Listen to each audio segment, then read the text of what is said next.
mentioned, I just did a play called Privacy off Broadway, and that was one of the most fun things I've ever done. It was a crazy show and lots of sort of audience participation and weird stuff. And I speed dated 3 members of the audience every night who didn't know that was going to happen. So it was a lot of fun. Maybe later? Oh yeah. Let's go back to Woman in Black, because that was a huge hit, and it was sort of reviving the great Hammer brand of horror films in the UK. Yeah. I mean, are you a fan of sort of ghost stories, or why were you attracted to that script? I mean, I was a fan of it because it was like a terrifying read. Even just to read it, it was so frightening. And I do I'm not a fan of gore or like the Saw movies or whatever, but like the I do think if you can make I think there's something beautiful about The Woman in Black as well, and there's something interesting about this, because to me the question I asked James Watkins, our director, was when he's in this house and when this crazy stuff starts happening, why does he stay? Like, why wouldn't you just run a mile? And the conclusion we came to was that if you're a young man who's lost his wife and you suddenly start seeing a female ghost, there's something that would keep you there, because I think it's a Kubrick quote as well that said any stories about ghosts are inherently comforting because they imply an afterlife. And so even the scariest moments in that script, the thing that's keeping him there is this tragic hope that the person he's seeing is his wife. It's still pretty scary. And it's also really scary. And James is a great director, and he did a fantastic job on that. And I think he wants to make big, ambitious movies. I like it a lot. I mean, it sounds like you think a lot and prepare a lot before you start shooting something. So I wanted to ask about Kill Your Darlings. Yeah. How did you read all the beats? Did you study recordings, or how did you prepare for I mean, that I did a lot for that. I read a lot of Alan's diary, only up to the point where we've seen him in the film. And I read a lot. I'd already read quite a bit of the beats.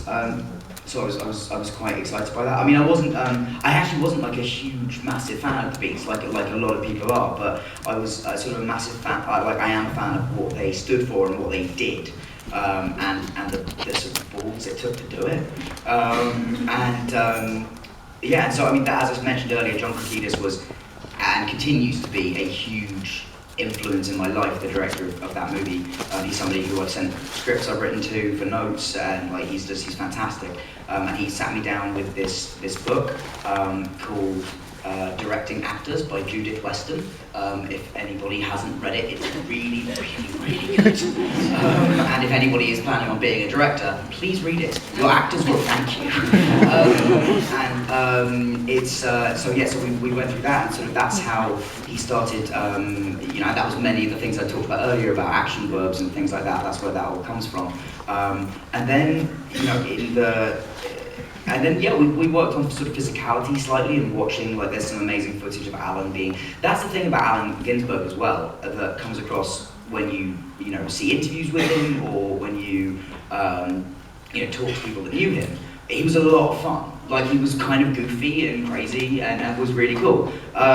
So I was sort of trying to capture that, and also we were helped by the fact that we were playing these people who obviously are icons, but we're playing them before they became iconic.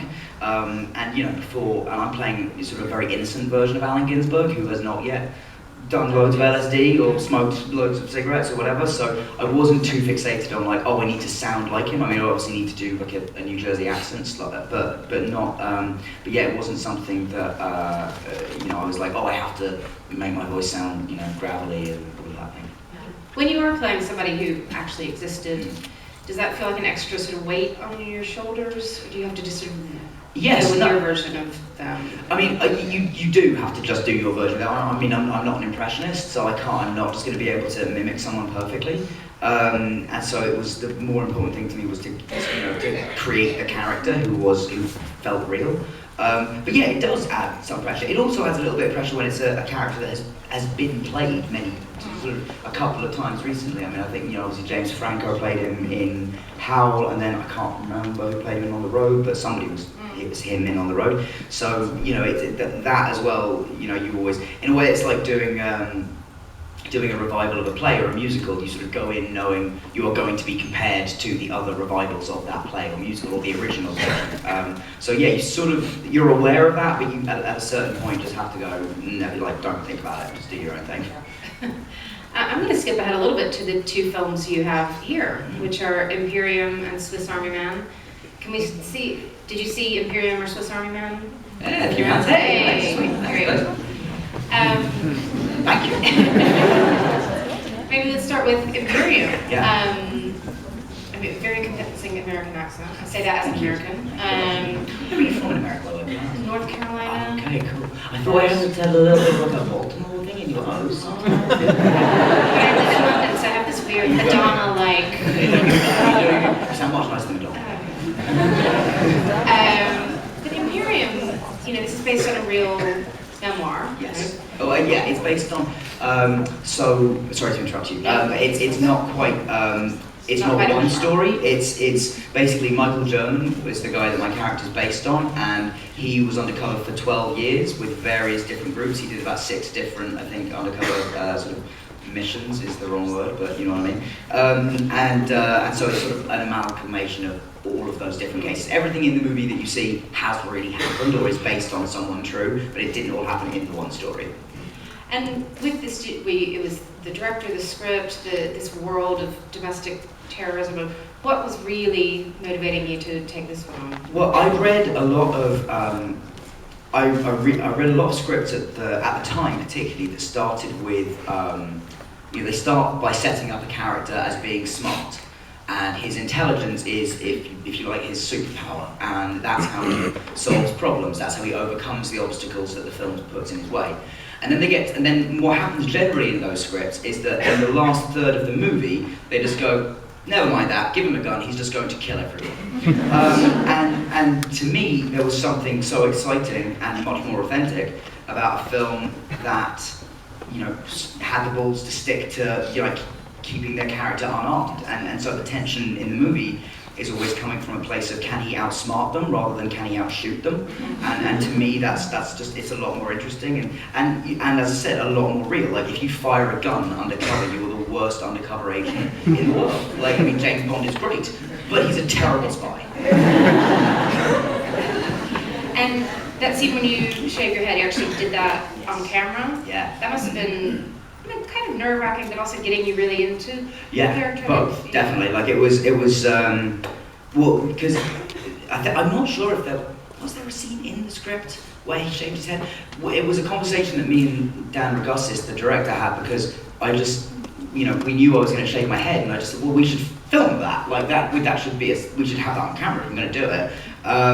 And so yeah, it was slightly nerve-wracking because I've never done it before. I don't know what my head looks like under my hair, and so there was an element of that. And then also it's sort of a similar feeling to when you have to shoot a massive explosion or something in a film, because you only get one go, and except it's all on me. And so yeah, it was slightly nerve-wracking, but then as soon as I started it, and as soon as it all started coming off, and it was on, I think it was our second day of filming, so it was very early on, and I saw our director in the corner just going, yes. I was like, okay, he likes it, great, we're on to something good, and it all went. And then a few of the crew members sort of came out in solidarity and shaved their heads as well, yeah. And did you meet any FBI guys? Did you meet any white supremacists? I met Michael German, who my character's based on, and he's great. He's this really, really interesting guy. He's very soft-spoken, kind of mild, and he's also fascinating because he's somebody that used to work for the FBI and now works for the American Civil Liberties Union, sort of in working as a privacy advocate, basically sort of being a watchdog on the FBI. But he's fascinating, and he's it's one of the great parts of my job is that me and Dan Ragussis can take this former FBI agent out for drinks and just ply him with drinks and say, tell us stories. He tells everything. And so that was great. And then I wouldn't say that I met a white supremacist, but a white supremacist definitely drove by the set, because we were filming this big rapid scene, and for those of you who've seen Imperium, the scene where Tracy Letts is walking down the street and there are all the signs and people in, you know, clan hoods and all of that stuff. And, you know, we're a fairly small crew, so from a distance, you don't see the one camera, you just see a bunch of guys dressed like the Ku Klux Klan. So, you know, people were getting rightfully angry, and we had to be like, no, we're not really. And then the flip side of that was that one guy drove past the set, thought we were for real, and wound down the window and beat the horn and gets white power out the window, and it was like, oh. Like, yeah, wow, it's still, because that's what the most common reaction, even with all the stuff that's going on with Trump at the moment and with all that, the most common reaction we get to the film a lot of the time is people just going like, but that's not real, is it? Like, those people don't really exist, do they? And we're like, no, they do, and in large numbers, and Toni Collette's line in the film about, you know, white supremacist-inspired terror acts have killed more people in the United States than anybody else. That is true, and it's something that we are slowly being kind of, well, certain people are trying to get us to forget that, and so I think that it's useful for a film like this to sort of, you know, draw attention to it again. And let's jump to Swiss Army Man, sure. Which I have to say, I found this film, I think it's so touching, I sort of cried at the end, big sound.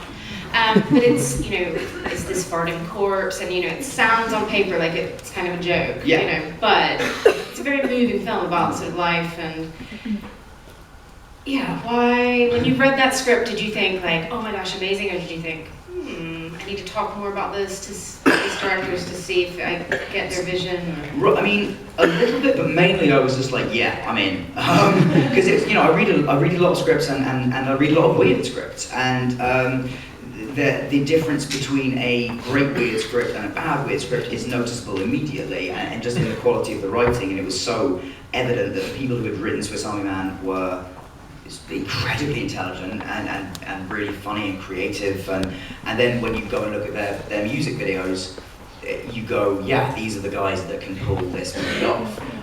And it's interesting, I think, because I think that's almost a theme with Daniels. Again, two more directors called Daniel. It's sort of a theme with their work as well. Is that, like, if you just describe something, if you describe their, like, the Turn Down for What video, and you just say like, oh, people are gonna dance and then like dry hump stuff and then fall through the floor. That sounds stupid, but it's, in actual fact, it's amazing. Like, that, it's sort of a thing when you just describe their work, it doesn't work. That's why I think only they could make it. Like, only they are capable of doing these things. And I do think they're two of the most exciting filmmakers around now. And I can't even begin to imagine what they're going to do next. I don't know what you do when your first film is Swiss Army Man, but yeah, I'm very, very excited to see what they do, and it was an immense privilege to feel like, I don't know, it sort of feels like you know, buying shares in Microsoft in the 80s when you get you're getting in on the ground floor with, like, to my mind, the next generation of amazing directors. So you hope to work with them again? I hope to work with them for the rest of my life. Yeah, I mean, it was also the most fun film I've ever done. Like, there was the thing that great directors do is they make everybody, you know, they realize that a film crew is a group of incredibly creative people, and they harness that creativity rather than thinking like, only I have a vision, only I'm an artist, you guys can just do what I say. That, like, as soon as people see a director doing that, they just shut down, because why would you want to contribute to somebody who you know is just going to be dismissive of you? Whereas the Daniels, Alex Aja, who directed Horns, John Kiedis, they would be some of the people that I would say are the best at, like, galvanizing a set and making people want to follow them. Because also, all good directors realize it doesn't matter. In the end, they're going to get credit for it. If somebody else has a great idea and it goes in the movie, no one's going to think, oh, I wonder if that was one of the prop guys that thought that. The director is always going to end up getting credit. So, like, but you do have to just, like, but I've also worked with directors who, like, don't want people to contribute, and I find that really hard to be around. And the joyous thing about Swiss Army Man was that the Daniels have worked with everybody on that crew, either for like 5 or 6 years on music videos, or they went to college with them. So essentially, we were making a film with all of their friends, and there was no sort of bullshit hierarchy.